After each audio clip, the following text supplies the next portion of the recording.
Good afternoon. It's Monday, June 11. I'm Vashon Brown with the Midday News. A special welcome if you're watching on onespotmedia.com.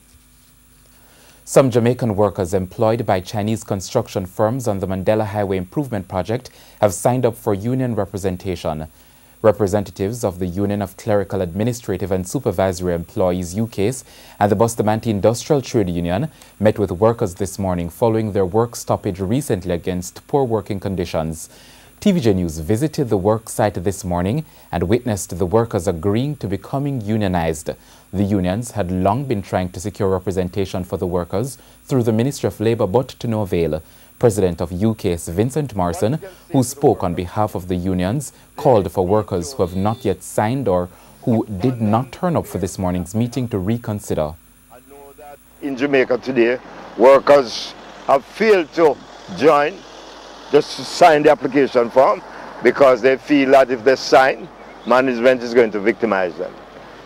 That must be abandoned by the workers, because if they don't come forward, sign the form, so we can serve the claim on the company and ask the Ministry of Labour to take the poll. If that is not done before the project completes, then nothing can be done for that. Mr. Morrison also highlighted cases of victimization on the work site. Some of the employees who participated in the work stoppage a couple of days ago, they have not been recalled. Lawyers representing the Independent Commission of Investigations, INDECOM, will be applying to the appeal court today for leave to take their fight with the Police Federation to the UK-based Privy Council.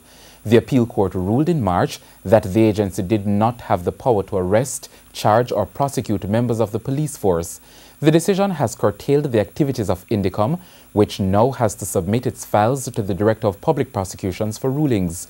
INDECOM Commissioner Terence Williams has said the ruling by the appeal court dealt a major blow to the agency, and he wants a final say from the law lords about the provisions in the INDECOM Act. The Police Federation is expected to challenge today's application. Plans are advanced for the Jamaica Constabulary Force to establish the permanent branch of Mobile Reserve in Montego Bay, St. James. It's expected to be established before the end of the current fiscal year at the Montego Hills Police Station. Well, that's the word from the Minister of National Security, Dr. Horace Chang. The unit, which will be named the Mobile Reserve West, will operate primarily in crime hotspots across western Jamaica. 250 police officers will be assigned to it. In a media statement yesterday, Dr. Chang said the government will be acquiring lands adjacent to the Montego Hills Police Station to build barracks to house personnel who will be assigned to the unit. Minimum wage earners will this week hear whether they will be getting a pay increase. TVJ News has been informed that Labour Minister Shahini Robinson will address the matter during her contribution to the sectoral debate on Wednesday. In March, the minister received a report outlining whether there should be an increase in the national minimum wage and the minimum rates for industrial security guards. It was submitted by the National Minimum Wage Advisory Commission following island-wide consultations. The minimum wage was last increased on March 1, 2016. It moved from $5,600 to $6,200 for a 40-hour work week. The minimum wage for industrial security guards was increased from $204.97 per hour to $221.35 per hour for a 40-hour work week.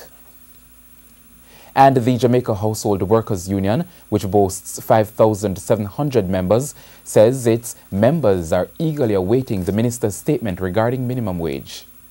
I expect to have a reasonable increase. Members are all eagerly waiting, and so is employers, eagerly waiting to see. A 16-year-old juvenile who is charged with illegal possession of firearm and ammunition, as well as shooting with intent, arising from an incident in the community of Kilmarnock in January, is scheduled to appear in the St. Elizabeth Circuit Court today. The 16-year-old juvenile was scheduled to appear in court in St. Elizabeth last Friday. However, due to an administrative bundling at the Metcalfe Juvenile Remand Center, he ended up in St. James. The 16-year-old, who is from Retrieve in St. James and an alleged member of the Ratty Gang, was arrested and charged on January 28 following a gun battle between members of a joint police military team in the community of Kilmarnock, in which one man was killed and an Uzi submachine gun along with 2 magazines containing 32 rounds seized. It was reported that members of the joint police military team went in the community in search of men from the famous Ratty Gang, which had fled St. James on the imposition of the state of emergency. The juvenile is said to be a relative of Ryan Peterkin, who is said to be the reputed leader of the Ratty Gang. Some stakeholders within the petroleum sector are expressing frustration as years after initial plans to compensate persons affected by the bad gas saga started, there is still no resolution in sight. Representatives say the discussion seems to be at a stalemate. Now, the opposition spokesman on energy, Philip Paulwell, is calling for the government to follow through on promises made. I haven't heard any details recently as to how that is going. I know the Consumer Affairs Commission was supposed to have collated the data from those persons who were affected. So I think it is appropriate that the government should address this issue as it had made a promise to the people. The Transport Ministry says it's moving towards increasing technology in its operations. Speaking at the Jamaica Gasoline Retailers Association Road Safety launch recently, Transport Minister Robert Montague noted that it will not be business as usual for motorists. The minister, however, noted that the age of manual manipulation of driver's license will be coming to an end as the ministry seeks to have the system fully computerized. So if you can't read, if something come up on the machine and you can't read it, well, you just can't read. And if you do the road code portion of the test and you fail it, you just fail it. Nobody can help you because the system will be connected island-wide. So that in order to change one person's record, you'd have to change everybody's record. So the days of getting a blind is coming to an end soon. President of the Jamaica Association of Private Pharmacy Owners, Rowan McNally, is warning persons not to purchase medications online as they could be unsafe. Mr. McNally says private pharmacies have been experiencing a shortage of over 50 drugs across the island and calls for the Ministry of Health to address the matter. The Ministry of Health, in a release on Saturday, said it is something they're now investigating. But in the meantime, Mr. McNally is advising persons not to go on the internet looking for the drugs.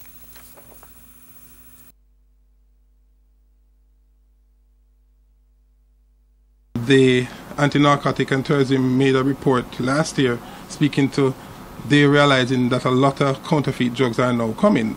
Many times we don't know what conditions they are manufactured under. Some of them don't even have the meds that they claim to have, and so we have to be careful. Fishermen at Priestman's River in Portland are calling for the relevant authorities to resolve an issue that has been affecting their livelihood for several weeks. We have more in this report.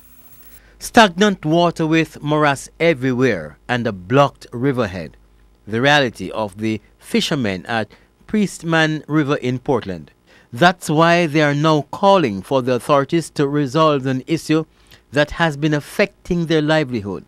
The fishermen are asking for help to clear the mouth of the river, which has been blocked for several years. They say they are unable to fish freely as a result of the blockage. We have this each year with the gravel right across. And we can't really fish in as comfortable as we like, because we can't go unless we have to push the boat over the gravel. And it is very serious, because when we go outside and to come back, if we don't have enough people, enough person to help you to push back over, the boat will mash up. Yes, clearance. We want clearance for the beach.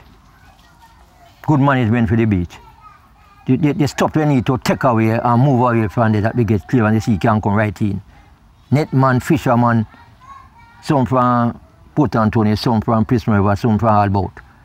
Come same place on the same beach. So. But me, personal, I come and fish there and I mash up there. Fish are still in the sea. If you save me life because I place back up, me can't come in. They say help was promised to them by the Portland Municipal Corporation, but that help is yet to come. Chief Fishery Instructor Dowen Winter at the Ministry of Agriculture and Fisheries says the river mouth should have been cleared from April by the National Works Agency, NWA, but nothing was done. National Work Agency said that they can do the job. It was just a matter of getting the clearance, and they were hoping to have it done by April, as I had said before. It is sad that it's still the way that it is to this date. So I hope that there will be a suitable solution to all of it in due process, because this is long overdue. Fishers can't get to do their livelihood. There are boats down there since the blocking of the entrance of river mouth can't move. These people are losing their livelihood. You know, they are spending like, for every $5 they make, they're spending double that. They're spending $10. They put the next $5 on top of that just to go back again. They're dipping in their savings, and that's dwindling down. Kirk Wright, TVJ News. And we go now to sports. She's back are the words being used to describe two-time Olympic 100-meter champion Shelly-Ann Fraser-Pryce's performance on Saturday night at the JN Racers Grand Prix inside the National Stadium. Two-time Olympic 100-meter champion Shelly-Ann Fraser-Pryce delivered her second win in 3 races since her comeback from the birth of her child, as she posted a season's best 11.10 seconds to win the women's 100 meters at the JN Racers Grand Prix on Saturday night. Fraser-Pryce beat the fast-finishing American Jenna Prandini, who clocked 11.14, and the Jamaican 16-year-old fast-rising star, USA-based Brianna Williams, 11.26. You know, I'm just really excited to be here. I thank the Racers organizers for having me. And of course, I would like to say a big thank you to the crowd for your support. I think that was the extra energy at the line, so thank you guys so much. And yeah, for me, it's just about a race at a time and trying to execute the phases of the 100. Still some way to go, but I'm really excited about the time and excited about the progress. In the men's equivalent, Racers Track Club Great Britain athlete Darnell Hughes brought the meet to a close with a world-leading 9.91 seconds win in the men's 100 meters. Hughes, who was dipping below 10 seconds for the first time legally in his career, finished ahead of American Noah Lyles, who also did a personal best 9.93, with Jamaican Johan Blake third in 10 seconds flat. It was really good. I just want to give God thanks first, and my team that's been behind me. I mean, I came out here tonight to execute a great race. My mom is here in the stadium, so every time she's around, I tend to run really quickly. So this one was dedicated to her and the rest of my team. I'm really happy with the wall leading. Meanwhile, Jamaica's Shanika Ricketts secured one of 2 meet records on the night to defend the women's triple jump. Ricketts, the 2018 Commonwealth Games silver medalist, won with an effort of 14.39 meters to erase the previous meet record of 14.31 meters she set last year. The other went to Grenadian Kirani James in the men's 400 meters. James came home in 44.35 to beat the previous meet record of 44.37 set in 2016 by Trinidadian Machel Cedeno.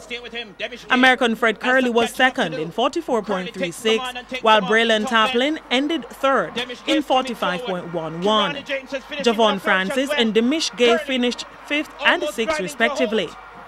The women's 400 meters was won by Stephanie Ann McPherson in 50.98, with Commonwealth silver medalist Anastasia Leroy second and Kristen Gordon third. Leah Nugent upset the much-fancied Commonwealth winner Geneve Russell in the women's 400-meter hurdles as she stopped the clock in 54.67 seconds. Russell took second in 54.89, while Rhonda White was third in 55.23. Other Jamaican winners on the night were Hansel Parchment in the men's 110-meter hurdles, Daniel Thomas Dodd in the women's shot put, and Nigel Ellis, who did a personal best 20.36 to take the 200 meters. Elsewhere, Commonwealth Games bronze medalist Natoya Gould was second in the women's 800 meters in 2 minutes 00.66. Shoshana McGowan, TVJ Sports. And that's the Midday News. I'm Vashon Brown. Join us at 7 for Primetime News Package. On behalf of the news, sports and production teams, have a good afternoon and have a great week.